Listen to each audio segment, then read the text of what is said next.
Today, let's talk about conflict resolution in 5 easy steps. I'm Stephanie, and I know that often conflict can be something that seems really scary and intense and just sucky in general. So when conflict arises, do you ever feel frustrated, sad, overwhelmed, like maybe even that you want to try to avoid the conflict altogether? You have no idea what to do. Maybe you feel utterly defeated. Oh man, that just is not a very good way to feel. And a lot of times that leads us to want to avoid conflict, and we're like, get away, conflict. No, thank you.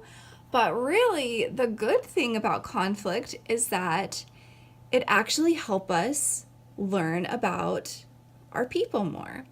So whether the conflict is with your friends, coworkers, your spouse, conflict really helps you, if you use it to your benefit, to understand the person on a deeper level.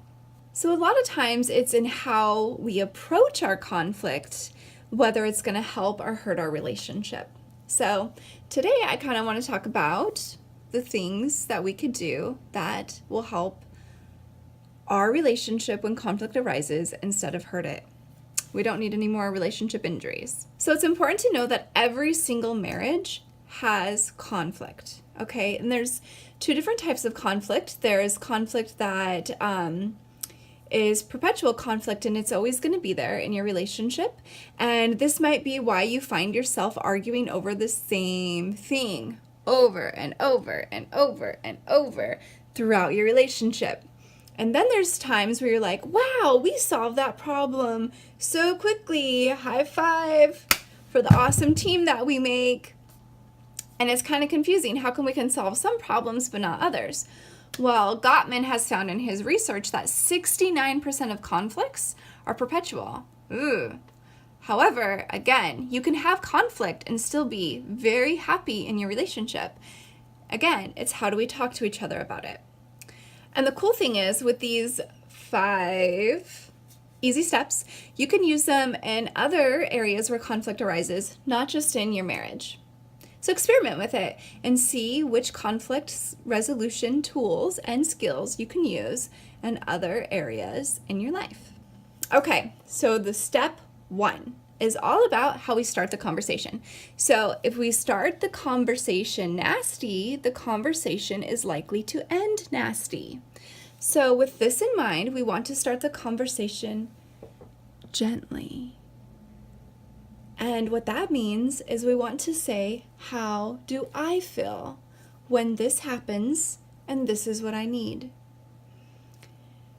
And while this is happening, I feel, let me just clarify, because a lot of times when I say I feel, people are like, I feel like you, da-da-da-da-da.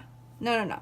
I feel sad, I feel loved, I feel angry, I feel happy, okay? So it's I feel, and then you put in an emotion. When, and be specific when something happens, and what you need. So for example, I could say, I feel scared when you drive over the speed limit on a dirt road. I need you to drive the speed limit when I am driving with you on a dirt road. Is this something you can agree to? And then you can have the discussion from there, wherever it goes. Step 2, when feeling overwhelmed, take a break, okay? So if you feel the conversation going negative, stop, take a time out, take some time to soothe yourself, and this could be whatever thing you do that helps you feel calmer. So this can be reading, listening to music, maybe you dance it out, maybe you go for a walk, maybe you meditate, a breathing exercise even.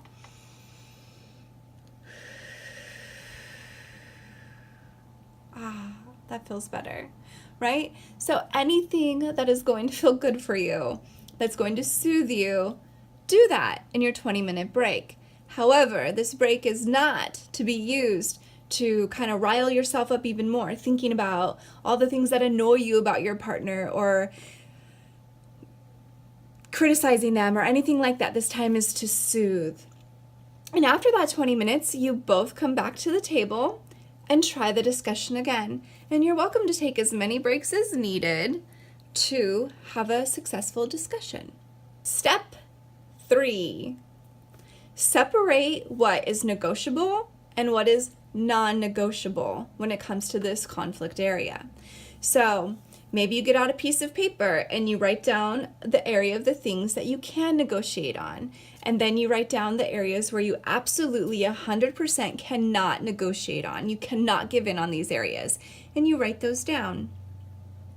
Now, it would be nice if the non-negotiables only had a couple areas and the flexible areas were a little bit heftier. And then it is not time to try and resolve the problem. It is time to understand each other. So this means we want to look at the non-negotiables, and then we have a discussion around those and develop a deeper understanding of where your partner's coming from. Why is it they cannot negotiate on these areas? Okay, so once you feel like you've had a good understanding of each other, and you both want to be able to be heard on this, so maybe you take a 20-minute window and you say, okay, you get to be the speaker first, and as the speaker, you share about your view.